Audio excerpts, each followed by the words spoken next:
Okay, thank you, Adigan John, and welcome. Greetings and welcome to all our friends, colleagues, guests, and of course our distinguished speaker for today, Professor Pedram Khosronejad.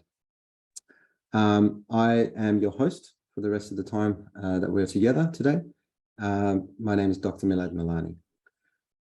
So a little bit about Pedram, and I'll try and keep my introductions brief, and then we'll pass over to Pedram to start his beautiful presentation. Professor Khosronejad is curator of Persian arts at Powerhouse Ultimo, and he's an adjunct professor in the Religion and Society Research Cluster at Western Sydney University. He previously worked as the Associate Director of Iranian and Persian Gulf Studies at Oklahoma State University in the United States from 2015 to 2019, and as the Goli Reis Larizadeh Chair of the Iran Heritage Foundation for the Anthropology of Iran in the Department of Social Anthropology at the University of St. Andrews in Scotland from 2007 to 2015. A little bit about his research, which I find absolutely fascinating. His research interests include cultural and social anthropology, visual anthropology, and ethnographic film, with a particular interest, of course, in Iran, Persianate societies, and the Islamic world broadly. He is interested in the ways in which vernacular aesthetics, traditional schools of visual art and material culture, and techniques of fabrication and production are bound up in, influenced, and changed by wider economic, political, social, and cultural trends. His ongoing interdisciplinary research explores the question how, in the 21st century, museums could be a place of debate, engagement, and recognition with both timeless and contemporary themes. Professor Khosronejad is the curator of Weavers, Merchants, and Kings, which is a current exhibition that's running from 8th September 2022 to 20 January 2023, and also the Sharkha and Karga exhibition, which is 13 August 2022 until 15 January 2023, and finally Iran Zamin, which runs from 19 March, which was a previous exhibition he ran from 19 March to 8 August 2021. So without further ado, today's talk is going to be presented by Professor Khosronejad on the photography of Sufis and Dervishes in Qajar, Iran, in the Qajar era of Iran. He will deliver a 30-minute formal talk, which will be recorded, of course, and then 20 minutes unrecorded Q&A. Now, I will stop talking and pass it over to my dear colleague, Professor Khosronejad. Thank you and welcome. Over to you. Good morning, everyone. Thank you so much, Milajan, for such a nice introduction.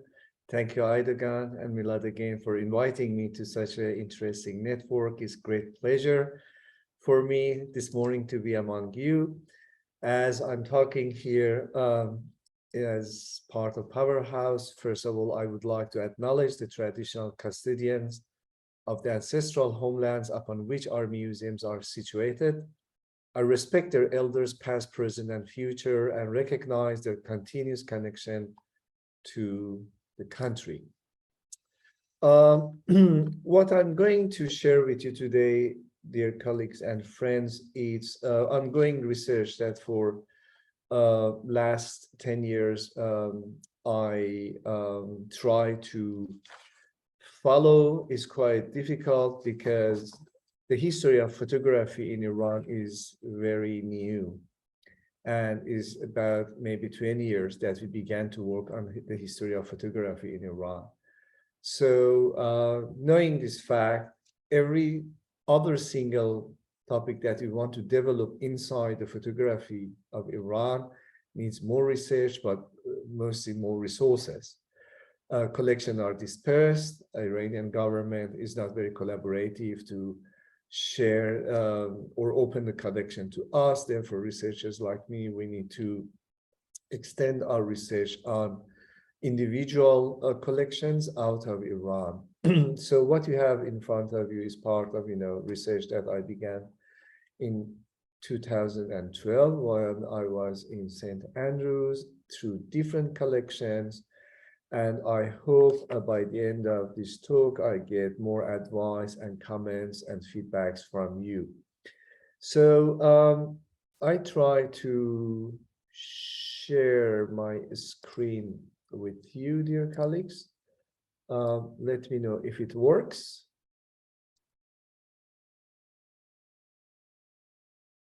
Can you see the slides? Good. So Iranian photography came into its own during the crucial years of the late 19th and early 20th centuries. It was in this period that Iran took steps to shed its traditional mantle, setting aside the isolation of past centuries and stepping into the modern world. The Iranian fin de siècle was marked by political and social upheavals aimed at limiting an absolute monarchy within a constitutional framework. In conjunction, for our topic, the camera slipped into the various hands in Iran. The clientele for photography expanded, sitters sought new identities, and the photographic image found expression and exposure within various contexts within Iran during Qajar era. Scholars of this field convincingly argue that the Iranian ruler's patronage during the Qajar period, 1785 to 1925, the period in general, was critical to the introduction and rapid adoption of photography in Iran. The numerous photographic treatises in manuscript and print formed that were written and translated, as well as the technical equivalence devised for European terms, testify to the court support for the dispersion of photography in Iran. Therefore, by second part of 19th century, a veritable passion for photography gripped the Qajar court, specifically from 1845. And shortly thereafter, photography spread throughout the Iranian domains. In Qajar Iran, Nasir-ed-Din Shah, the king, should be considered the first and the most important pupil of photography, and one who from childhood constantly studied photography, from age of 13 actually. For him, photography, in addition to its official function, had a more personal, perhaps psychological meaning, allowing him to experiment with a modern Europeanized identity.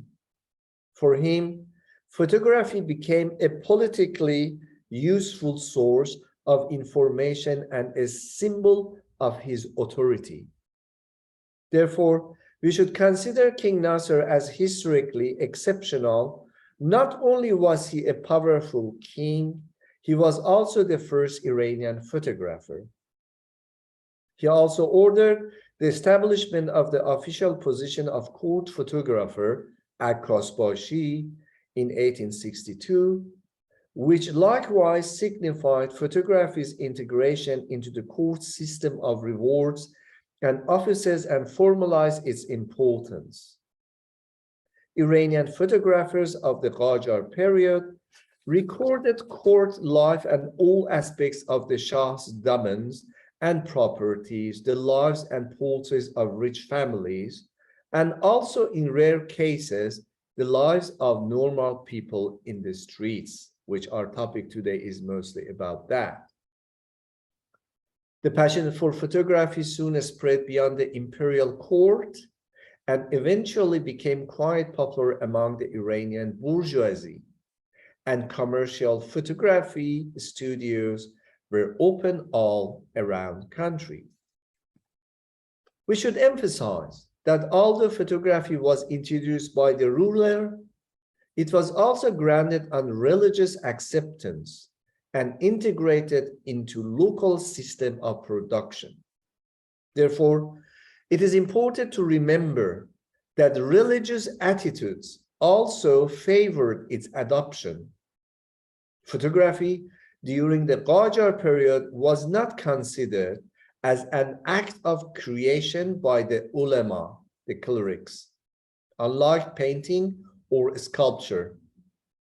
Most importantly, the new medium responded to Iranian aspirations to modernity and a new definition of identity. Here, I would like to open one parenthesis that Nasser-Din Shah and Qajar rulers, they are tribal, coming from tribal society of northeast of Iran, who have had big rooted in Iranian Sufism.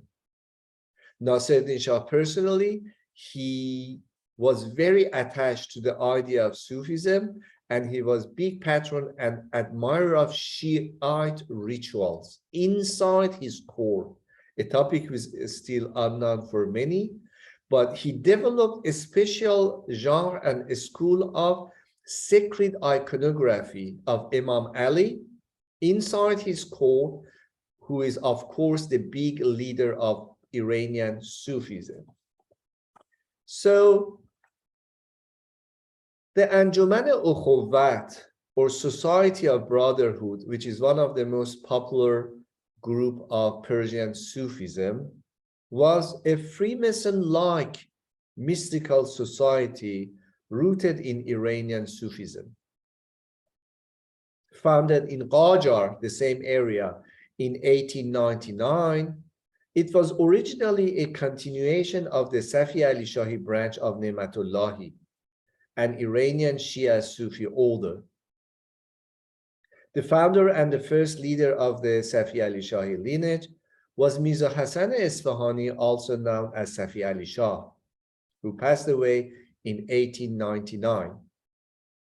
Safi Ali Shah's charisma and social activities enabled him to attract a large number of followers, including members of the upper class, such as many government officials and the elite from the capital city of Tehran, including the court of Nasser-Din Shah that we discussed previously. Safi Ali Shah was succeeded in accordance with his own wish by Ali Khan Qajar, also known as Zahir-ud-Dawla or Safa Ali Shah, who was the son-in-law of Nasser-Din Shah that we discussed, a member of the royal Qajar dynasty and minister at court. Shortly after Safi Ali Shah's death, Zahir-ud-Dawla announced the official establishment of the society on December 1899, which gained the recognition of the ruling king of Iran, Muzaffar-ed-Din Shah Qajar, the son of the Nasser-Din Shah. So here is actually first part of our presentation today. As Safa Ali Shah or Zahir-ud-Dawla was the son-in-law of the king, he was had very high elite place inside the court, and the members of this Sufi brotherhood, mostly they were people of government and in the court. And the series of photographs that we are going to see, all never seen in Persian history, and they are from my own private collection that I'm sharing with you. What we see here is one of the rare gatherings of Anjuman-e-Ukhuwat. As you could see here, you know, their clock and logo is here. You see here on the flag, they are, here is Safa Ali Shah or Zahir-ud-Dawla and group meetings that they had.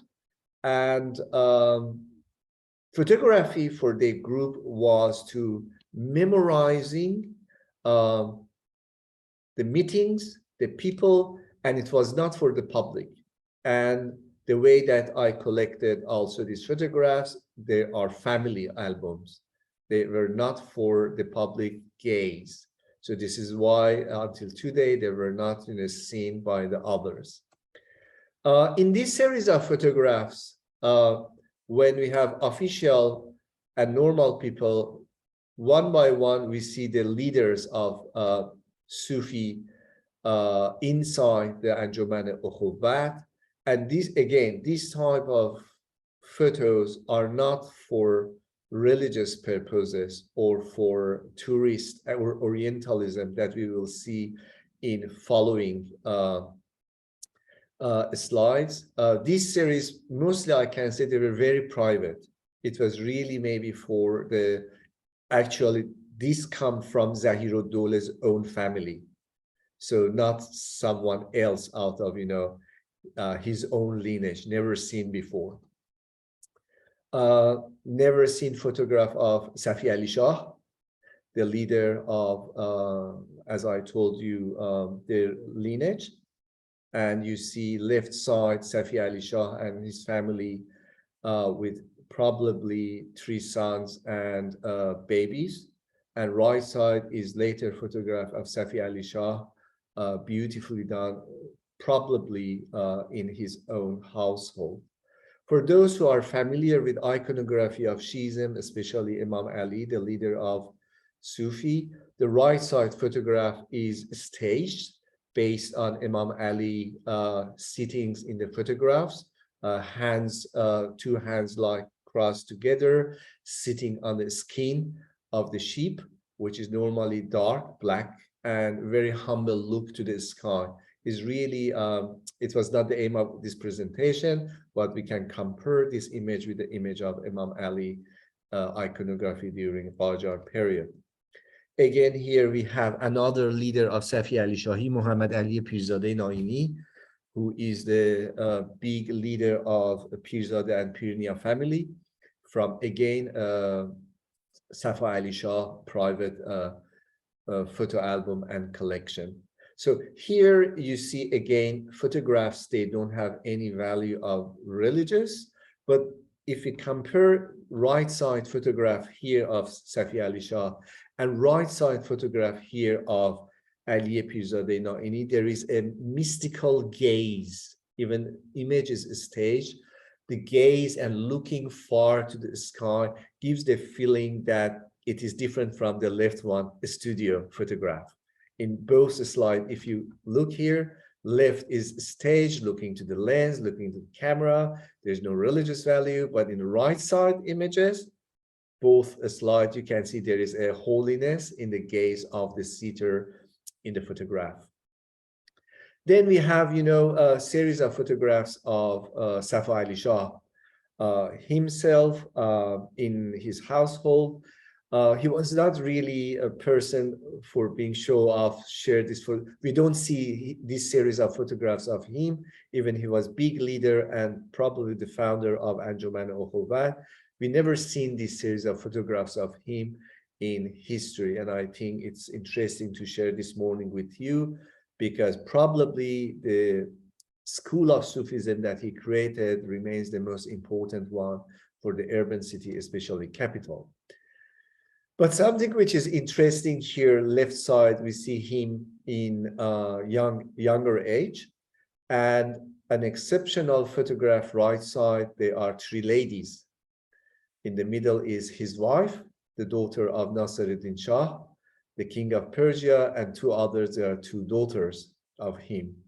This is the only photographs in Iranian history that we see 3 female dressed as gaze of men in the Sufism. And, it's very interesting because the entire family were member of the Safi Ali Shahi order of Sufism. And you can find different versions of right side photograph on internet with different wrong captions. But I confirm that the lady in the middle is the wife of Safi Ali Shah, and 2 daughters, right and left. They didn't really change many things in their gaze as part of beauty of the woman in Qajar court, especially 19th century, ladies, they had mustache. So it's not fake thing, they never clean their face, but the hair and the other things are, guised and decorative. Now we go to another school of photography in which we can see Sufi and Dervish. And this school is the school of probably Persian Orientalism. The father of this school of photography is in Rayside, Antoine Sevrogin, who is Armenian, Iranian-born Armenian, but had extensive access to Armenia, Russia, and Ottoman Turkey, through which he learned a lot about Orientalism photography. And among many, I think he probably produced thousands of photographs of Iran, people in the bazaar, the market, ladies with Orientalist style, what we can see in Ottoman Turkey, ladies with very, decorative dressing. But among many, he did really good photographs of Dervish and Sufi in the streets of Tehran and other cities of Iran. But left side, we have another very important member of Nasruddin Shah's court, Prince Abdullah Mirza Qajar, who was good friend of Antoine Sevrogin, influenced by Antoine Sevrogin, did also many 100,000 photographs, among which we see also visual representation Sufi. The differences between these two is that Prince Abdullah Mirza Qajar was one of the official photographers of the court of Nasruddin Shah and received orders to travel all around Iran, Persia, to take photographs only for the gaze of the king, because king could not travel in Iran. He created more than, I think, 100 albums of different regions of Persia. Let's say Khorasan, Azerbaijan, Hamadan.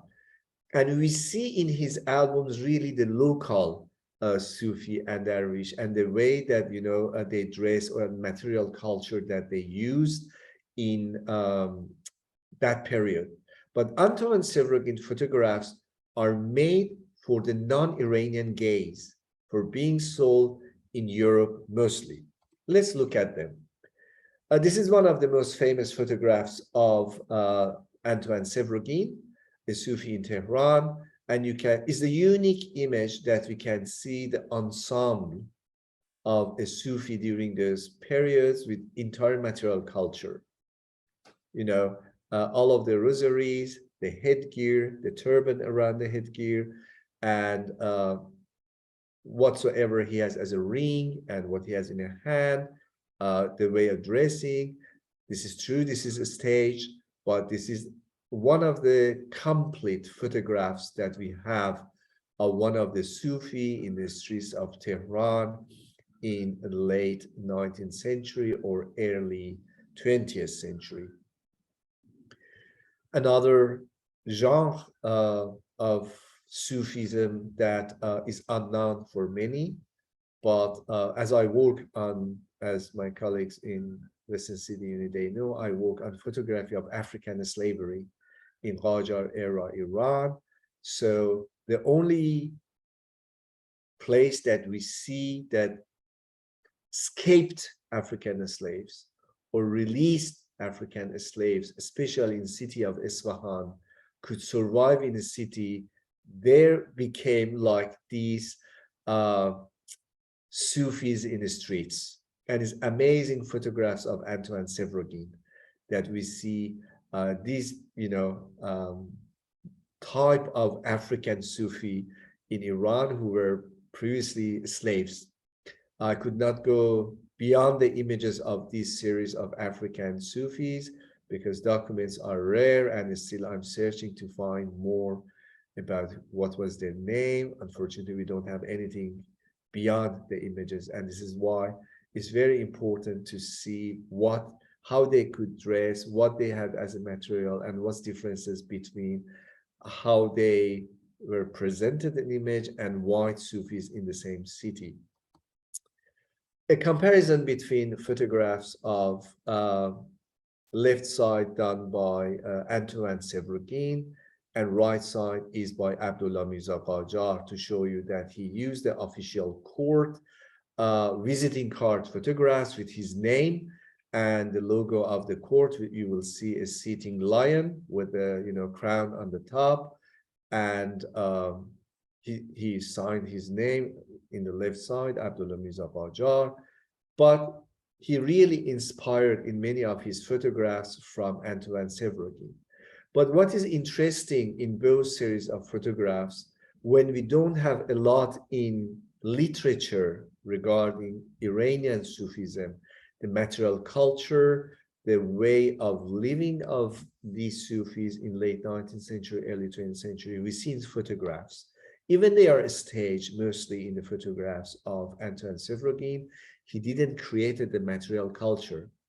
For instance, in Central Asian Sufism, this is which is connected to Persian Sufism before 18th century. One of the major elements of Sufis are skin of panther, puste palang. And we hear many times, you see in the right image of Abdullah Qajar, the dervish has a skin of panther on his shoulder, and left side also you see they have it. They are the only two testimonials that we see comparison between text and image. And as previously I explained for Aydogan and Milad in my common works with my supervisor Thierry Zarcon in France, we have a chapter on the material culture of Sufism through photography, which published hopefully next year by Brill. We discuss all of these details of Sufi dress and material culture through photography. But most important one, this is first time that we see really skin of panther on the shoulder of Sufis in Iran. Another comparison, left side, is the photo done by Antoine Sevrogin. The gaze is very Europeanized. It's like we have Jesus Christ in front of us in left side photo. He knew very well the market for his photographs. He did a big series, for example, of half-naked ladies, for example. He staged very well the figures. He knew what the market in Europe will, pay for such images. But right side is one of those travelogues of Abdullah Mirza Qajar that I told you. Is official album for Nasiruddin Shah, as description says. This, the photograph is for official court studio of Nasiruddin Shah. The name of the school was Darul Funun, the house of the science that Nasiruddin Shah for the first time created inside his court. And in the middle, it says that this is the photo of Majnun Shah, one of the probably local Sufis, but in very, very important shrine of Sheikh Abul Hasan Kharaqani, which I think Milad can tell us more about him and his role in Iranian mysticism and Sufism. And in the left side, he did right sign Abdullah Mirza Qajar. So why I choose these two photographs for you? To see probably the characters could be the same, but how in real life in Persia, late 19th century, early 20th century, the Sufis' life was. They were attached to a shrine, a local saint, a local pir, and just like beggars beside that, visitors to the shrine could get some offerings to them, like Buddhist monks. They were developers. They traveled all around in cities, recite some prayings, instead they receive some food or some coins probably, and has nothing to do with the image in the left side. That's just very clean man, dressed well, for the gaze of camera, sitting, playing, with, and inspired definitely by Christianity. And again, very influenced by iconography of Imam Ali that I told you during that time. But as Antoine Sevrogin was a Christian, Armenian, he did a lot of photography of, churches and Christian places in Isfahan, Julfa in Iran.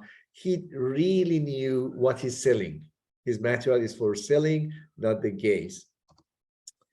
And then Abdullah Mirza Qajar, I think, used several of models of Sevrogin, but made them like vernacular gaze here, we can say.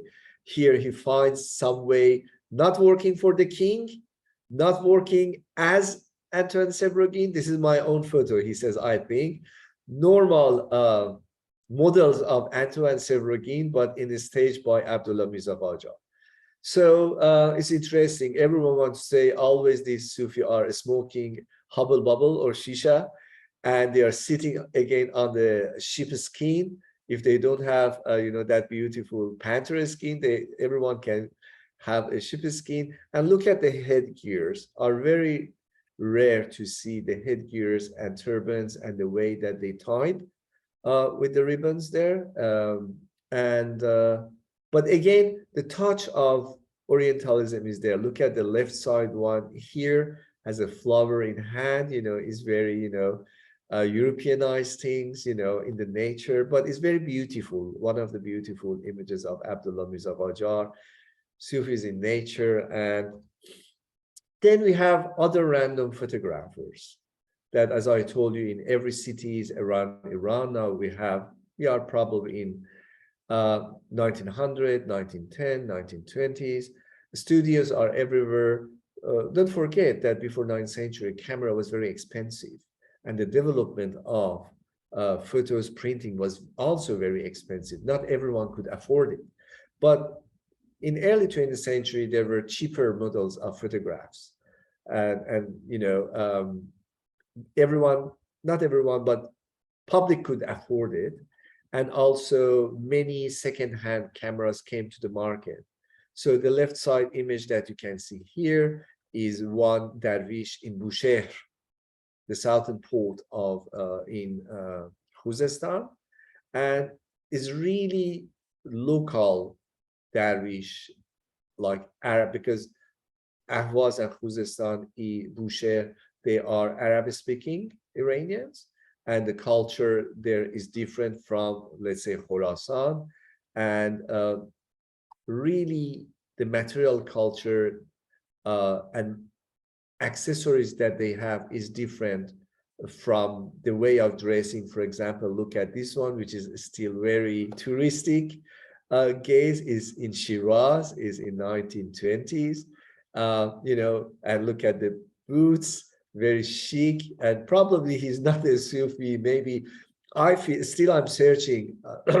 I can imagine he's a British consul in a British consulate in Shiraz and dressed like that. Okay, my photo, very beauty. Look at the flowers again. It's in Kashgur, so it's something really decorative, but amazingly nice to look.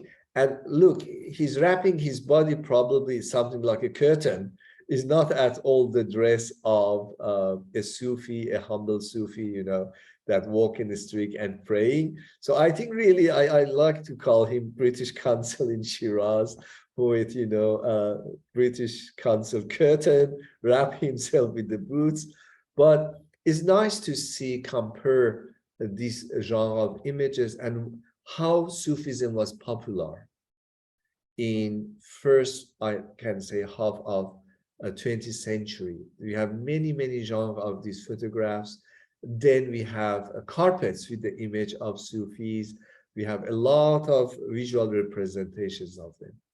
And a series of popular, really photographs in the streets that show where Sufis collaborate with the other let's say, ambulatory performance in the streets together. Here is, we call them Marekegir. I leave Mila to translate that. It's very difficult.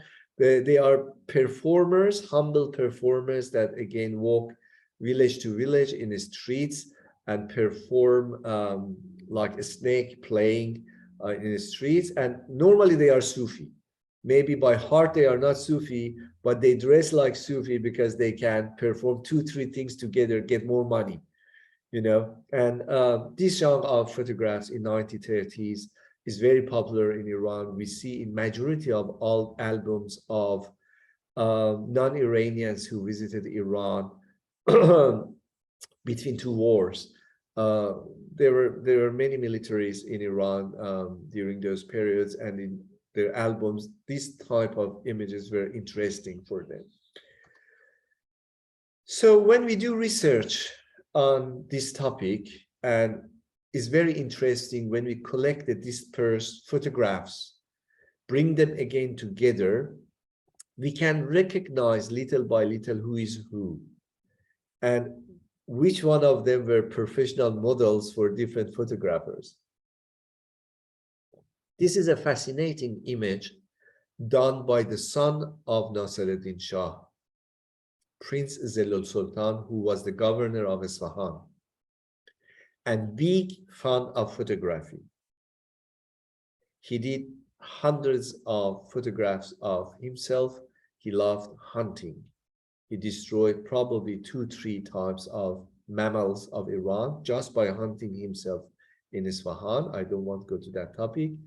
I think he had mental problems because he did photograph of himself with the dead body of animals and young children of him. Psychologically, his photos are very disturbing. But this photograph is one of those that he did in one of his albums, and the handwriting is his own handwriting. And it's good to see the governor of Isfahan, who is a prince, what he's telling about this group of people, the comments. He says, I really briefly, I say, these are, the Sufi and Dervish in the streets. They are not clean. They are ugly people. They are lazy people. They never work, and they are beggars. And in second line, he said, I did not find a real Sufi and Dervish among them. They are the fake ones. And so mentally, it shows for him, the real Sufi is something else, probably the elite that he knows from the court, from, his brother-in-law, who is Safa Ali Shah, the leader of, brotherhood that I told you, Anjuman Ukhuwat. But when is after years working on the photographs, look at the central person, this one, he's like a leader, and this African one. Years later, in another album, I found that leader in individual photographs and that black one in another album. I return again, you can see this one is the right side one, and this one is this one. And the interesting thing is they are in the same dress of that photo, but I found them, this one in Spain, this one in London, and this one in Library of Parliament in Tehran. So visual research on Sufism also helped me to find out if these individuals continued their way of living in the area or not, if they travel from city to other city as well. And also the comments like that, the captions of photograph always help us for visual research on photography. Then we have another genre of local photography of Sufism. We are in Lorestan. Sufism in Iran has a deep root, and there are different branches of Sufism in Iran. So what you see in this photograph is one of the leaders of the special type of Sufism in Lorestan, and they had red turbans. It's not black. You see here is deep red turban, and here he is with his family member. It's very interesting that as far as we go from the capital, families are less, I can say, orthodox. So women come into the photographs, and women could be seen in the photographs. So, but also again, this one is really a stage, and you can see he's sitting on the sheep skin, rosary in hand, which reminds us Imam Ali. And very, very late, 1930s, 1940s, we have a mixture of photographs of Sufi leaders with the Quranic verses and prayings for the blessing of the person that we see in the image. And these genre of photographs are mostly for the gaze of the person that we see. The individual, I could not recognize who is he. Still, I'm working on that, but it's good to see the mixture of technology. Now printing is coming to Persia, massive printing, so we can use text and image together. And this is where postcards came to the market for non-Iranian gaze. Again, here is definitely for, as you can see, mostly they were written in Persian and French. Dervish at Tehran, the Sufi in Tehran, after photographs. And this is all a stage with the Orientalism gaze, especially this one that I have the photograph after which this postcard is painted and produced. Dervish in Urumia this time, in the North Azerbaijan of Iran. You see everything, is after Antoine Sevrogin. And in very end, the book and publishers, they were interested to Antoine Sevrogin photographs. Massively, they collected them and produced books. So this series that you can see are from very famous 4-volume books from Shiraz to Khorasan, 4 thick volume, and you can see different photographs of Antoine Sevrogin selected, painted, and designed as an illustration for that famous book. If you need later on, I can share with you the reference. This is where I stop. And sorry for very short and brief, but I think it was good start for the Friday morning to think together more about the usage of photography to record some of the, Sufis and Dervish in Iran, from elite to popular. I'm yours, Milajan.